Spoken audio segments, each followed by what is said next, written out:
Good morning বন্ধুরা। তো এখন আমি ব্লগটা এখান থেকে শুরু করছি, চা থেকে শুরু করছি। সকালে চা বসিয়ে দিয়েছি, চা ফুটছে।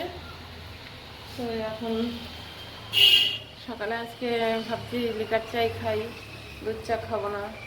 দুধ চাতে প্রচণ্ড অ্যাসিডিটি হয়, গ্যাস হয়। তো আজকে লিকার চাই খাচ্ছি। ছেলে তো পড়তে গেছে, তারপর ছেলে আসলে জানি না কি খাবে, আসলে দেখা যাবে। তো এখন আমরা চা খাই। মেয়েকে তুলছি, মেয়ে ওঠে না।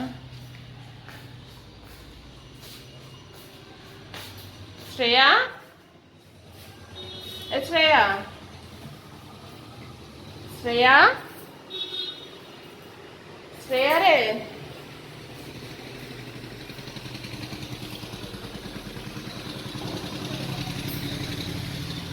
শ্রেয়া,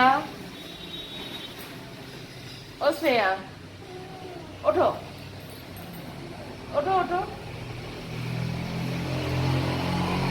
ওঠো মা। রোদ বেরিয়েছে, কত সুন্দর রোদ দেখতে পাচ্ছেন। পুরো আকাশটা করে ঝলমলে ঝলমলে করছে। এখন চাটা নিয়ে বসি, এই বাইরের সবাইকে দেখি, ওয়েদারটা দেখছি, দেখে এখানটাই বসে চা খাবো। কি করবো, একা একাই তো চা খেতে হবে। মেয়ে তো ওঠেনি এখনো, মেয়েকে হাজারও ডাকবো তারপরে উঠবে। আর ছেলে তো নেই ঘরে। আমার ছেলেটা থাকলে আমার একা একা কিছু খেতে হয় না। দেখতে পাচ্ছেন আমার রান্নাঘরের পাশেই আমার মেন রোড, বাস যাচ্ছে, গাড়ি যাচ্ছে, এখানে প্রচন্ড আওয়াজ। তো বন্ধুরা এখন আমি নিচে যাচ্ছি, চলুন দোকানটা খোলা যাক, দোকান খুলি।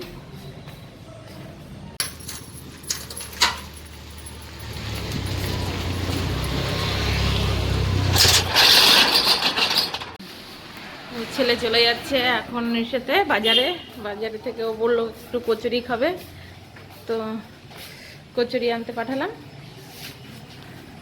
দোকানে সব কিছু কাজ মাছ সেরে নিয়ে তারপর ছেলেকে পাঠিয়ে দিলাম বাজারে। ছেলে চলে যাচ্ছে বাজারে, ওই যে ছেলে আমার চলে যাচ্ছে বাজারে।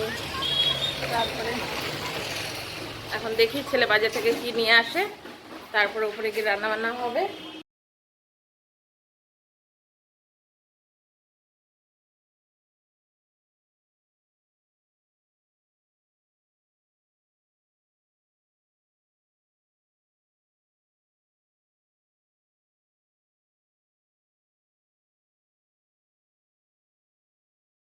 এখন আমি উপরের দিকে যাচ্ছি, অনেকক্ষণ তো নিচে বসলাম, কাস্টমার আসেনি। তো এখন উপরে যাই, ছেলে তো বাজার থেকে এসে গেছে, ওইখানে খাওয়াও শুরু করে দিয়েছে। উপরে কচুরি নিয়ে এসেছিল, তো কচুরি উপরে খাওয়া শুরু করে দিয়েছে, ওরা দুই ভাই বোন খাচ্ছে। তো আমি এখন দোকানটাকে একটু বন্ধ টন্ধ করে, দোকান খোলাই থাকবে, শুধু আমি ভেতরে দরজাটাকে বন্ধ করে রেখে আমি উপরে যাই, চলে যাচ্ছি। দেখি উপরে গিয়ে কি করা যায়, কি বাজার টাজার আনলো, তো দেখছি। এই উপরে এসে গেছি, দেখতে পাচ্ছি না, ওরা আবার পাটি সাটি করছে এখানে, সব বিছানার মধ্যে নিয়েই খাচ্ছে, দেখতে পাচ্ছেন। ঘরে না থাকলে বাচ্চারা এই করে, ঘরের কোনো ঘর রাখে না।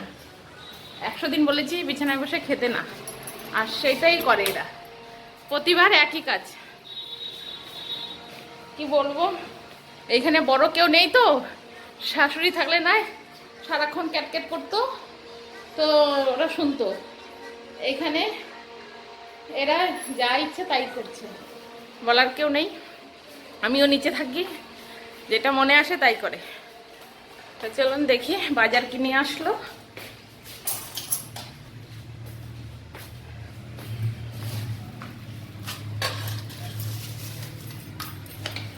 এই যে আমার ছেলে বাজার করেছে, দেখতে পাচ্ছেন, 4 পিস মাছ নিয়ে এসছে, 2টো চিংড়ি নিয়ে এসছে। এই আমার ছেলে বাজার করে নিয়ে এসছে, বাচ্চা মানুষ কি বলবো, ওকে যেরকম বাজার করতে দিয়েছি ও সেই বাজার করেছে। চলুন, একবেলার মাছ এনেছে, ঠিক আছে। এখন দেখি রান্নার দিকে যাব, ঘরের সব কাজ পড়ে আছে। খেয়ে দেখছি কচুরিটা কেমন হয়েছে।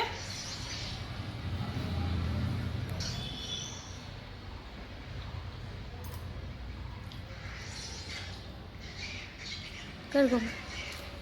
মোটামুটি হালকা আবঝা আবঝা লাগছে।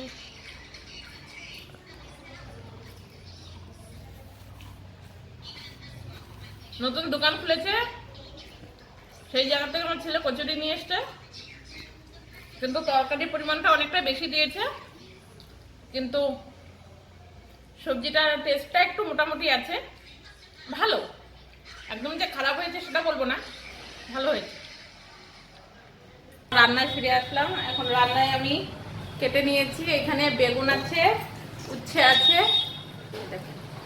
বেগুন উচ্ছে কেটে নিয়েছি, আর এদিকে ছিম কিছুটা ছাড়িয়ে রেখেছি। এই ছিমটাকে বাটা হবে, পেঁয়াজ রসুন দিয়ে বাটা করব, আর উচ্ছে বটি করব, আলু দিয়ে উচ্ছে দিয়ে বেগুন দিয়ে উচ্ছে বটি করব, আর সাথে মাছ ভাজা করব। মাছটা ভাবছি এতটুকু মাছ আর কি রান্না করব, তো এটা ভাজা করে নেব, মাছ ভাজা, উচ্ছে বটি, আর হচ্ছে কি বললাম ছিম বাটা, এইগুলোই করব। কালকের একটু ডাল আছে, এই দিয়ে দুপুরবেলা খাওয়া হবে, রাতে দেখা যাবে রাতে কি করি। তো এখন আবার রান্নায় ফিরে আসলাম। এই যে দুধবেলা আবার দুধ দিয়ে গেছে, দুধটা জাল দিতে হবে, এইভাবে পড়ে আছে। তো এখন কাজগুলো সেরে নিই, নাই তো আবার বলা যায় না কখন হুট করে কাস্টমার এসে যাবে, তখন আমার রান্না বান্না সব গেল। তো এখন চলুন রান্নার দিকে চলে এসছি, রান্না বান্না সেরে নিয়ে তারপর আবার ফিরে আসছি। দোকানে নিচে কাস্টমার এসছে, তো যাচ্ছি নিচে কাজের জন্য। বললাম না রান্না করতে করতে কখন কি ডাক চলে আসে বলা যায় না। তো এখন নিচে যাচ্ছি, জানি না কতটা কি ভিডিও করতে পারবো, চেষ্টা করবো পুরোটা ভিডিও করার জন্য। এখন সেই কাস্টমার পারমিশন দেবে কি না সেটাও আমি বলতে পারছি না, দেখি কতটা কি আপনাদের সাথে আমি শেয়ার করতে পারি। এবং পাশে থাকবেন, দেখবেন আমি ভিডিওটা যদি আমি পাশে আপনাদেরকে শেয়ার করতে পারি সেটা আমার জন্য অনেক ভালো লাগবে। তো দেখি কতটা কি করা যায়। নিচের কাস্টমার চলে গেছে আর আমি উপরে চলে এসেছি। তো নিচে থেকে আমার দেরি হচ্ছে দেখে একটা হেয়ার স্প্রে এসেছিলো, তারপরে আমার অনেকটাই দেরি হচ্ছিল আসতে। তারপরে মেয়েকে আমি ফোন করে বলেছি যে বাবা কটা ভাত বসিয়ে দিস, তো কিছুটা আমাকে আগিয়ে রাখিস। তো মেয়ে ভাত রান্না করেছে, ওই যে ভাতের মার গেলে রেখে দিয়েছে। আর এখন আমার রান্না করতে হবে, মাছ ভাজা করে রেখেছে আর ভাতটা রান্না করেছে। এখন এই যে উচ্ছে বটিটা রান্না করব, আর বাদ বাকি কাজ সবই পড়ে আছে, কিছুই তো করেনি, শুধু কোনো রকম আমাকে একটু হেল্প করেছে। বাকি যেমন কাজ সামনে পড়ে আছে, দেখতে পাচ্ছেন যেখানে যেটা পড়ে আছে, সিঙ্ক ভর্তি বাসন পড়ে আছে, সব কাজ হয়ে গেছে। ওর গিয়ে বসে আছে বাসন ইসে করতে, ফোন ঘাটতে। ফোন থাকলে আর কিছু তো চাই না। ওই যে আমি এদিকে সারাদিন কাজের সময় পাই না, আর এরা ফোন ঘেটে ঘেটে একদম অস্থির। ওরা এটাতে ক্লান্ত হয়ে যাচ্ছে ফোন ঘেটে ঘেটে, আর আমি সারাদিন কাজ করে করে আমি ক্লান্ত হচ্ছি। একটু যে বড় হয়েছে মেয়ে, যে একটু মার উপরে দয়া মায়া আছে, কিচ্ছু নেই। কেন আমি ভাত বানিয়ে দিলাম, মাছ ভেজে দিলাম, তো সেটা আমি বলেছি বন্ধুদেরকে, তাহলে সেটাও বলেছি। সব তো আমি করে বললাম দিই। না বন্ধুরা যে শুধু যতটুকু বলেছি তার চেয়ে কম কাজ করেছে, যে ভাত রান্না করেছে, মাছটা ভাজা করেছে। এটা আমার জন্য অনেক গর্বের কথা যে আমার জন্য ভাত রান্না করে রেখেছে। চলুন কি করবার, সবই আমার কপাল, আর কিছু করার নেই, এখন আমাকে করতে হবে। এখন বেলা 2:30, 2:45 বাজে। ঠিক আছে, দেরি হচ্ছে কোনো ব্যাপার না, আমি করছি, আমার সব দিকেই তো সামলিয়ে করতে হবে। ঠিক আছে, রান্নাবান্না সেরে নিয়ে তারপরে একবারে পরে আসছি, স্নান মান সব কিছু সেরে টেরে। আচ্ছা বন্ধুরা এখন রাখছি, কাজ হয়ে যাক, পরে আবার ফিরে আসছি। বন্ধুরা চলো দেখি কি মা এখন কি রান্না করলো। দাঁড়াও দাঁড়াও, ও মা কি রান্না করলো আজকে? কি রান্না করব আজকে, অনেক তেজ খিদে লেগে গেছে, কারণ প্রচন্ড বিজি ছিলাম। আর রান্নার মধ্যে এই করলাম, এই যে তাড়াহুড়ো করে মাছ ভাজা, আজকে আর মাছের ঝোল করতে পারিনি। আর এটা কালকে রাতে পুঁই মিচুটি ভাজা করেছিলাম।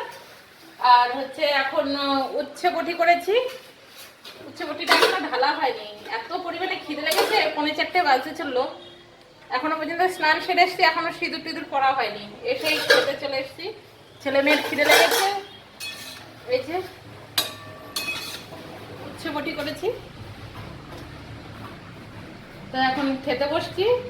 চলুন বন্ধুরা খাওয়া দাওয়া সেরে নিই, তারপরে আবার ফিরে আসছি। প্রচন্ড প্রচন্ড পরিমাণে খিদে লেগেছে, এখন আর কথা বলার সময় নেই। আর কি বলবো, এতই পরিমাণে খিদে লেগেছে, খাবার দেখে জিভে জল চলে আসছে। তো আমি পরে কথা বলছি, চলুন এখন রাখছি। বন্ধুরা খাওয়া দাওয়া করে একটু শুয়ে পড়েছিলাম, এখন আবার নিচে যাচ্ছি। একটু শুয়েছি, তারপরে এখন আবার কাস্টমার এসছে, এখন নিচে চলে যাচ্ছি। তো গাইজ আমি নিচে থেকে চলে আসলাম, নিচে কাজ ছিল নিচে, সেই জন্য আর নিচে আর আমি আর ফোনে আসতে পারিনি।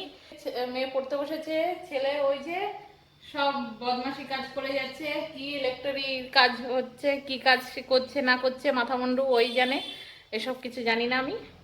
তো এখন উপরে আসার পরে মেয়ে তো চপ খেয়েছে, তারপর আমার ছেলে একটু ফিঙ্গার চিপস বানিয়েছিল, তো সেই সব খেয়েছে, খেয়ে এখন পেট ভর্তি আছে, তাই এখন আর খাবে না।